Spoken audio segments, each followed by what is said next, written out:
Welcome to Beyond Belief. This is the place where faith goes deeper than cliches, where scripture gets practical, where we wrestle honestly, where we don't just shout amen. We ask, what does it mean on Monday? I'm so glad you're here. Today, we're diving into James chapter 1, and we're going to talk about something every single one of us faces: tests. But not all tests are the same. Some tests are from God, and He expects you to pass. Other tests are from the enemy, and He expects you to fail. And if we don't know the difference, we'll blame God for what the devil is doing, and we'll miss what God is developing. So lean in.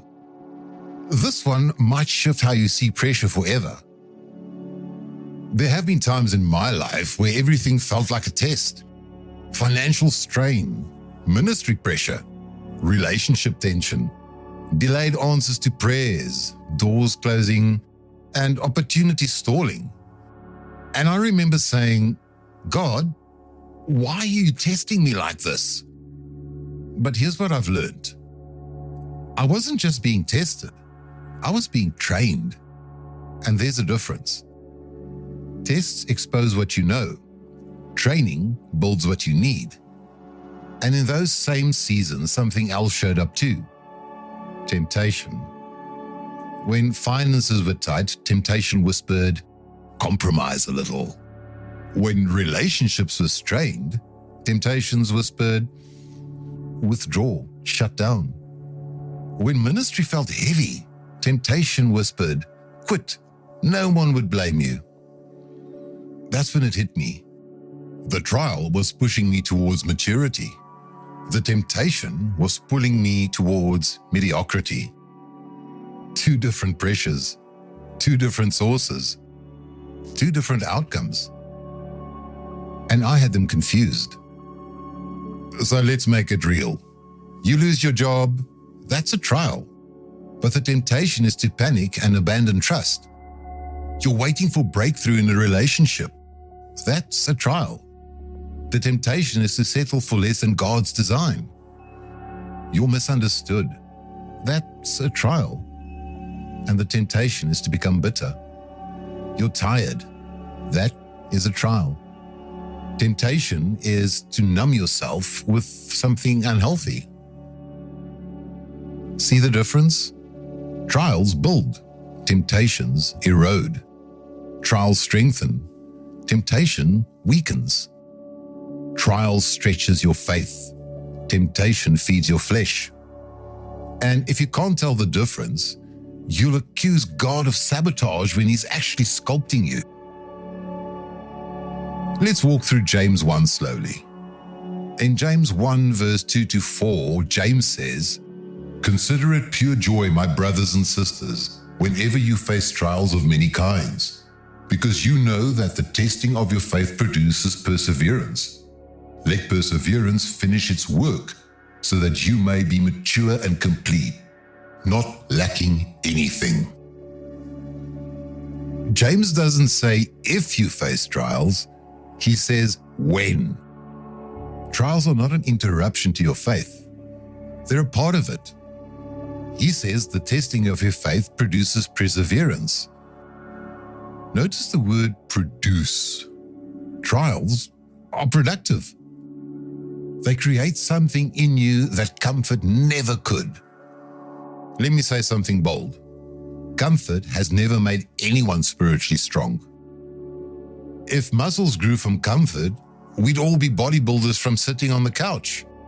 But muscles grow under resistance, and faith grows under pressure. James says, "Let perseverance finish its work so that you may be mature and complete, lacking nothing." Trials are God's finishing school. You're not being punished, you're being perfected. Now pause here. James says something powerful in verse 5. "If any of you lacks wisdom, you should ask God." Why wisdom? Because in trials, we don't need explanations as much as we need perspective. When you're in a trial, you don't always need God to remove it. You need Him to show you how to move through it.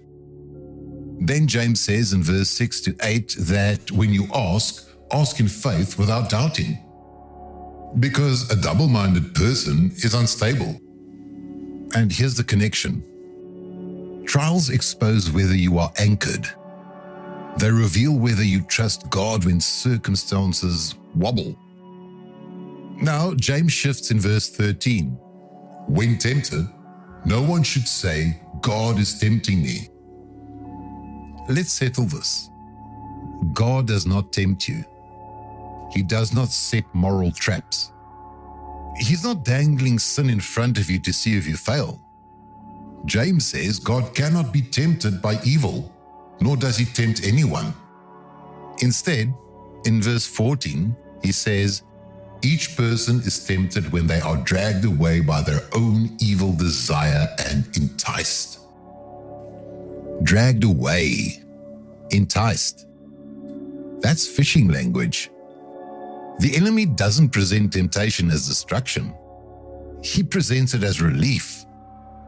Temptation always promises comfort before it produces consequences. It says things like, you deserve this. No one will know.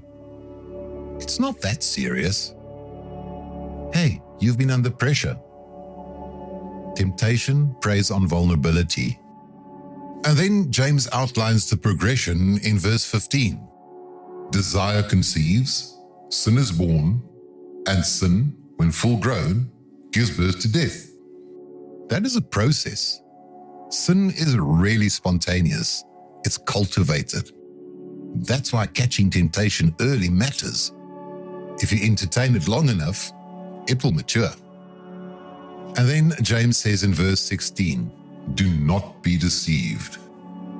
Why would he say that? Because confusion is easy.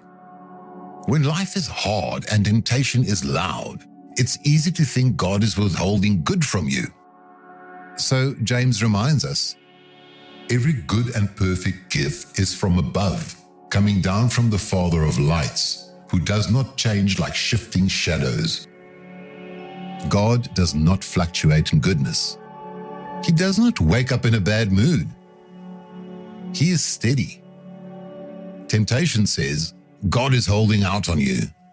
Truth says, God is providing for you. Temptation says, take it now. And God says, trust me. In verse 18, he says, He chose to give us birth through the word of truth. God gives life. Sin gives death. One builds, one destroys. Let's zoom out for a moment. The same sun that hardens clay melts wax.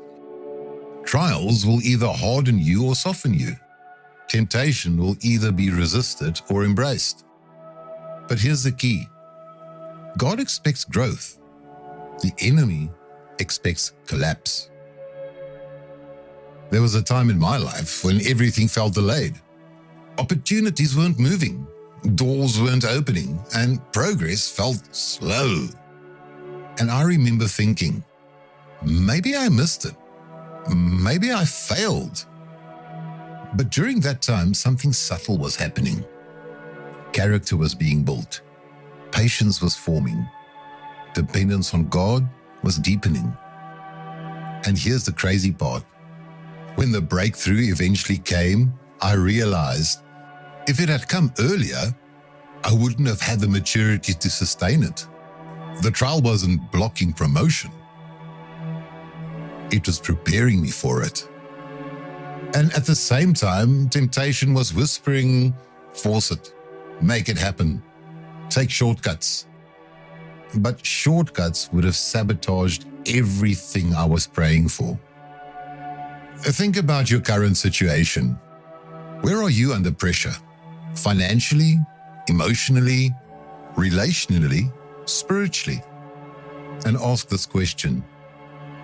Is this building me or baiting me? If it's building endurance, it's likely a trial. If it's pulling you towards compromise, it's temptation. Trial strengthens your trust. Temptation attacks your trust. Trial produces perseverance. Temptation produces regret. And here's the encouragement. If God allowed the trial, He already knows you can endure it. You are not under pressure because you are weak. You are under pressure because you are capable of growth. Let's connect this with other scriptures. In 1 Corinthians 10 verse 13, Paul says, "No temptation has overtaken you except what is common to mankind. And God is faithful. He will not let you be tempted beyond what you can bear." Temptation is not unique to you.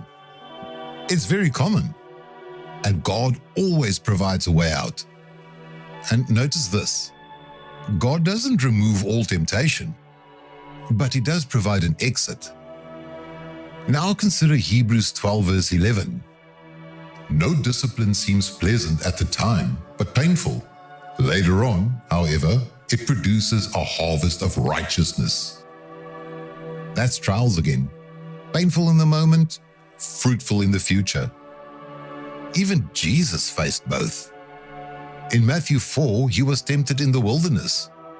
That was not from God, that was the devil. But the wilderness season itself, that was preparation. The Spirit led Him into the wilderness. The devil tempted Him in it. Same location, two different sources. You can be in a God-ordained season and still face enemy temptation. Don't confuse the two. So, how do you pass the right test? First, embrace trials. Stop praying only for escape. Start praying for endurance. Say, "God, build what you want to build in me." Secondly, starve temptation. Temptation grows where attention flows. Don't feed what's trying to kill you. Thirdly, guard your thoughts. Temptation begins in the imagination. Interrupt the script early. Fourth, ask for wisdom daily. James said, if you lack wisdom, ask. Wisdom helps you identify which test you're facing. And finally, stay anchored in truth. The Word of God exposes deception. Temptation thrives on distorted thinking. Imagine a generation that stops blaming God for pressure. Imagine believers who say, "This trial is not my destruction, it is my development." Imagine marriages strengthened because temptation was resisted. Imagine leaders refined because trials were endured. Imagine integrity intact because shortcuts were rejected. The enemy expects believers to fold under pressure. Let's disappoint him. God expects maturity. Let's rise to it. So here's the simple truth. Not every test is the same. Trials are designed to build you. Temptation is designed to break you. Trials require perseverance. Temptation requires resistance. Trials come from a loving Father. Temptation comes from deception. If it builds endurance, embrace it. If it invites compromise, reject it. And remember, God expects you to pass, and the enemy expects you to fail. Choose who you're going to prove wrong. Before we go, let me leave you with one final picture. Pressure does not determine your destiny. Your response does. The same heat that refines gold burns away impurities. The same heat that hardens clay ruins it. The difference is not the fire, it's the material. Trials reveal that you're becoming. Temptation reveals what you're feeding. So the real question isn't, why is this happening to me? The better question is, what is this producing in me? If it's producing endurance, stay with it. If it's producing compromise, run from it. And remember something incredibly important. You don't pass trials by being perfect. You pass trials by persevering. And you don't overcome temptation by being strong. You overcome temptation by being anchored. Anchored in truth, anchored in identity, anchored in the unchanging character of God.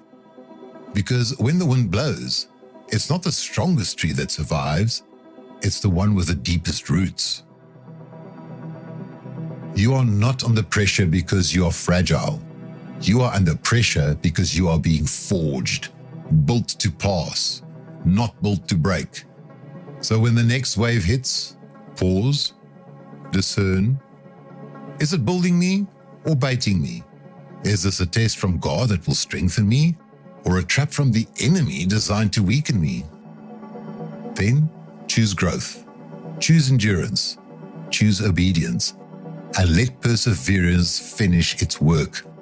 Because on the other side of trial is maturity. On the other side of temptation resisted is authority. And on the other side of endurance is a faith that cannot be shaken. Stay anchored, stay discerning, stay faithful, and let the fire refine you, not define you. And now, may you recognize the difference between pressure and bait. May you endure every trial with strength. May wisdom guide you when confusion tries to cloud you.